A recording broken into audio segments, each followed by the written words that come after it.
daycare or Tim Hortons, there is no end to it. We just keep on filling that job with temporary foreign workers. It costs employers a lot of money to find workers, fly them in, train them up, and just to kick them out 4 years or now 2 years later.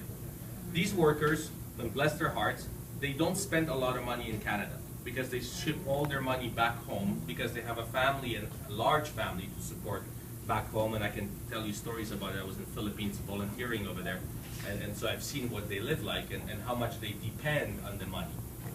So it doesn't make any sense. And they never really volunteer and become part of our community because they're guest workers. They know that they're going to get kicked out.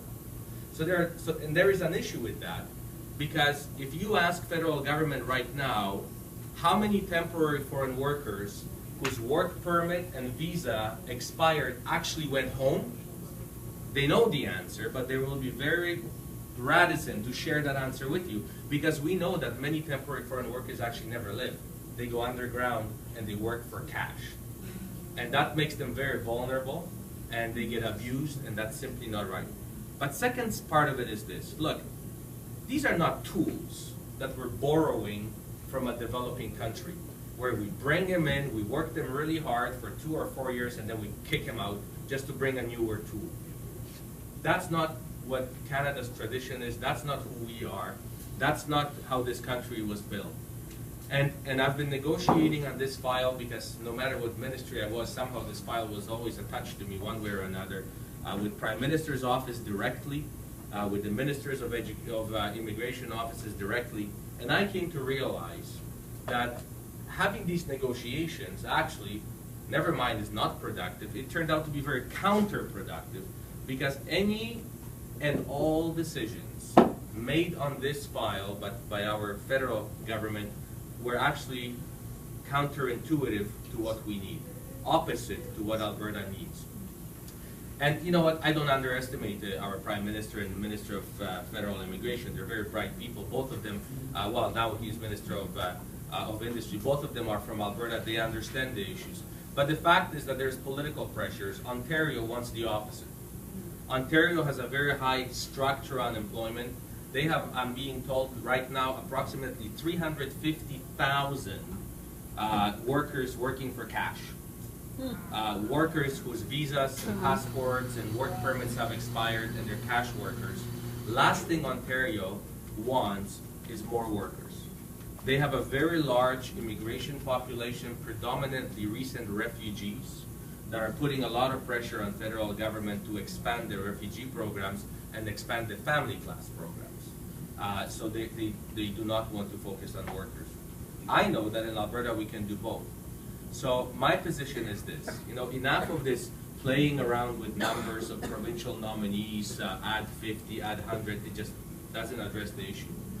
If I was to be a premier, I will be expecting to get a deal from Ottawa exactly the same as Quebec has.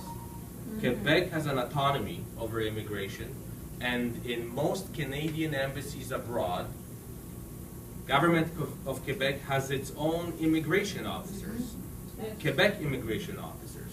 And the way the system works, and I've been to a number of Canadian embassies, and I purposely watched that, and I sat at the federal, provincial, territorial ministers meeting for immigration, so I know the officials. They basically get to go through the applications first. Any application that comes to a Canadian embassy abroad for permanent residency, they get first dibs. They grab the applications, they go through the applications, and they pick whom they want to come to Quebec. And they have no limits. They can bring in as many as they want. Quebec uses it for language and for culture purposes, and that's fine, that's their choice. And I don't begrudge them, I just want the same deal. Because I would like Alberta immigration officers to go also through those application forms and find all the skill sets, all the talents that we need in this province. And if we can match that with family class, then that's perfect. You know, I was speaking on the phone with Minister Kenny. It was an interesting conversation. He says, well, I'm cutting off the program for foreign nannies. No more nannies. And I said, you're going to kill our economy, because many of us will not be able to go to work if there is no nanny, because there are no daycares. Right. He says the program was abused because people were bringing nannies who also happened to be their family members. Wow. And I said, what is wrong with that? So you would be fine with them bringing a nanny who's a stranger, but not a nanny who's a family member, right? If you can kill two birds with one stone, you know, why wouldn't you do that? But it's seen as an abuse of immigration. So anyhow, the program is not working the way it's working, and we need a new deal for Alberta. If it's good enough for Quebec, it's good enough for Alberta. And frankly, if it's good enough for us, it's good enough for the rest of the country, because this is the economic center right now of Canada.